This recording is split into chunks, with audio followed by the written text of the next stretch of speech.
ರಾಕೇಶ್ ಸಾವಿಗೂ ನಂಟಿದ್ಯಾ?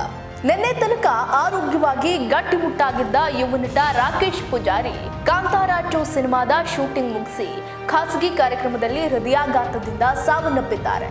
ಸ್ನೇಹಿತರೊಬ್ಬರ ಮೆಹಂದಿ ಕಾರ್ಯಕ್ರಮದಲ್ಲಿ ಪಾಲ್ಗೊಂಡು ಎಂಜಾಯ್ ಮಾಡ್ತಾ ಇದ್ದ ವೇಳೆ ಲೋ ಬಿಪಿ ಉಂಟಾಗಿ ಬಳಿಕ ಹೃದಯಾಘಾತ ಆಗಿ ಸಾವನ್ನಪ್ಪಿದ್ದಾರೆ ಅಂತ ಹೇಳಲಾಗ್ತಾ ಇದೆ.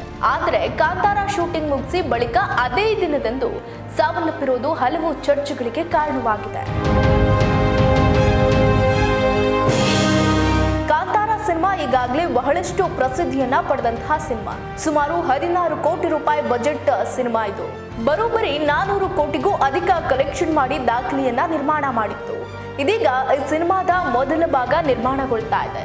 ಈ ಚಿತ್ರದ ಬಿಡುಗಡೆಗಾಗಿ ಸಿನಿ ಪ್ರಿಯರು ಕಾತುರರಾಗಿದ್ದು, ಈ ನಡುವೆ ಸಿನಿಮಾ ತಯಾರಿ ಹಂತದಲ್ಲೇ ಸಂಕಷ್ಟಗಳ ಮೇಲೆ ಸಂಕಷ್ಟ ಎದುರಾಗ್ತಾ ಇದ್ದು, ದೈವ ನುಡಿದ ಮಾತು ನಿಜವಾಗ್ತಾ ಇದೆಯಾ ಅನ್ನುವಂತಹ ಅನುಮಾನ ಕೂಡ ಇದೀಗ ಉಂಟಾಗಿದೆ.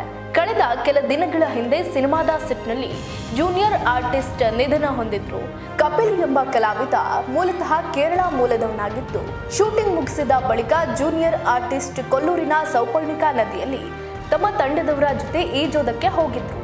ಈ ವೇಳೆ ಅವರು ಮುಳುಗಿ ಸಾವನ್ನಪ್ಪಿದ್ರು.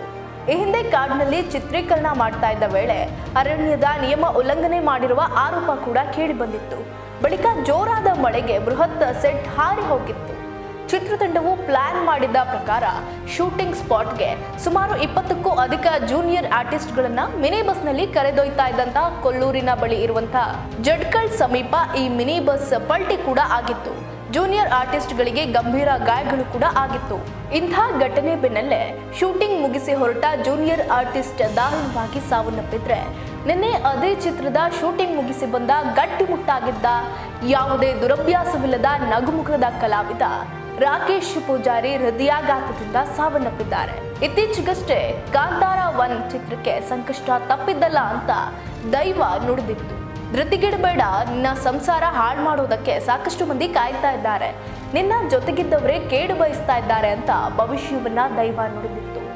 ದೈವ ನುಡಿದ ನಂತರ ಕಾಕತಾಳೀಯ ಎಂಬಂತೆ ಈ ದುರಂತಗಳು ಸಂಭವಿಸ್ತಾ ಇರೋದು ಮತ್ತಷ್ಟು ಅಚ್ಚರಿಯನ್ನ ಮೂಡಿಸಿವೆ.